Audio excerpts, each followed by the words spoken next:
সেটা ছিল এক শান্ত ও সোনালি সকাল। সূর্যের প্রথম রশ্মি সবে মাটিতে এসে পড়েছে, এমন সময় একটি ছোট্ট পিঁপড়ে তার গর্ত থেকে বেরিয়ে এলো।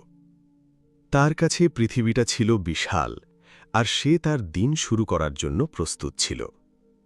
তারপর তার চোখ পড়ল একটা জিনিসের উপর, একটি গমের দানা। দানাটা ছিল খসখসে। এটা ছিল ভারী এবং ছোট্ট পিঁপড়েটার ছোট্ট শরীরের চেয়ে অনেক গুণ বড়। এক মুহূর্তের জন্য তার হৃদয়ের ভেতর থেকে একটা কণ্ঠস্বর বলে উঠল, এটা তোমার নিয়ন্ত্রণের বাইরে, এটা বড্ড বেশি ভারী। কিন্তু সে হাল ছাড়ল না এবং এগিয়ে চলল। সে তার সমস্ত শক্তি দিয়ে দানাটাকে ঠেলতে লাগল, কিন্তু সেটা একটুও নড়ল না। সে ওটাকে টানার চেষ্টা করল, কিন্তু কোনো পরিবর্তন হল না। পিঁপড়েটা ক্লান্ত হয়ে সেখানেই দাঁড়িয়ে রইল এবং জোরে জোরে শ্বাস নিতে লাগল।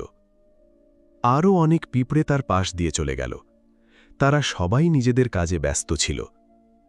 কেউ তাকে বিরক্ত করল না, কেউ তাকে নিয়ে ঠাট্টাও করল না, কিন্তু কেউ তাকে সাহায্যও করল না। এক মুহূর্তের জন্য সে ভাবল হাল ছেড়ে দেওয়াই হয়তো সহজ হবে। কিন্তু তারপর তার ভেতরে কিছু একটা বদলে গেল। সে মাটিতে শক্ত করে পা গেড়ে দাঁড়াল এবং আরও একবার তার সমস্ত শক্তি দিয়ে ঠেলতে লাগল। এবার শস্যদানাটা সামান্য নড়ল, ব্যাস এটুকুই। সে একটা গভীর শ্বাস নিয়ে আবার ধাক্কা দিল। ধীরে ধীরে ইঞ্চি ইঞ্চি করে ভারী শস্যদানাটা সামনে এগোতে লাগল। সময় গড়িয়ে গেল, সূর্য আকাশে বেশ উপরে উঠে এল।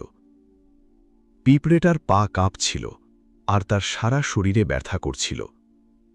তার গর্তটা তখনও অনেক দূরে, কিন্তু সে তাড়াহুড়ো করল না, অভিযোগও করল না।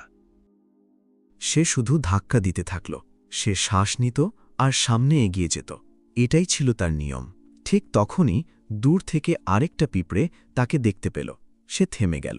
এক মুহূর্ত সে তীক্ষ্ণ দৃষ্টিতে তাকে দেখল, তারপর একটিও কথা না বলে তার কাছে এসে ধাক্কা দিতে শুরু করল। দেখতে দেখতেই আরেকটা পিঁপড়ে এলো, তারপর আরেকটা এবং তারপর তৃতীয়টা। কোনো বক্তৃতা ছিল না, কোনো নির্দেশও ছিল না, ছিল শুধু একই অপরকে বোঝা। এখন তারা সবাই মিলে শস্যদানাটাকে ঠেলছিল আর টানছিল। সবাই একসাথে আশায় ভারী শস্যদানাটা আরও দ্রুত চলতে শুরু করল। আকাশে সন্ধ্যার আলো মিলিয়ে যাওয়ার সাথে সাথে তারা সবাই মিলে শস্যদানাগুলো তার গর্তে পৌঁছে দিতে সফল হল। শস্যদানাগুলো এখন নিরাপদ ছিল, আজকের জন্য, আগামীকালের জন্য এবং আগামী বহু দিনের জন্য। ছোট্ট পিঁপড়েটা ধুলোয় ঢাকা আর ক্লান্ত ছিল, কিন্তু তার মুখে ছিল এক গভীর হাসি। সে খুশি ছিল এই কারণে নয় যে শস্যদানাগুলো ভারী ছিল বা কেউ তাকে সাহায্য করেছিল, বরং এই কারণে যে সে এক বিরাট শিক্ষা পেয়েছিল যে যদি শৃঙ্খলা ও দলবদ্ধভাবে ছোট ছোট পদক্ষেপ নেওয়া হয়, তবে সবচেয়ে বড় এবং উচ্চাকাঙ্ক্ষী লক্ষ্য অর্জন করা সম্ভব। তাই মনে রাখবেন, যখন আপনার স্বপ্নকে অনেক বড় মনে হবে এবং অগ্রগতি খুব ধীর মনে হবে, তখন থামবেন না। শুধু পরবর্তী ছোট পদক্ষেপটি নিন, কারণ একটি ছোট প্রচেষ্টাও বারবার করলে সবকিছু বদলে দিতে পারে। গল্পটি যদি আপনার ভালো লেগে থাকে, তবে অনুগ্রহ করে লাইক দিন।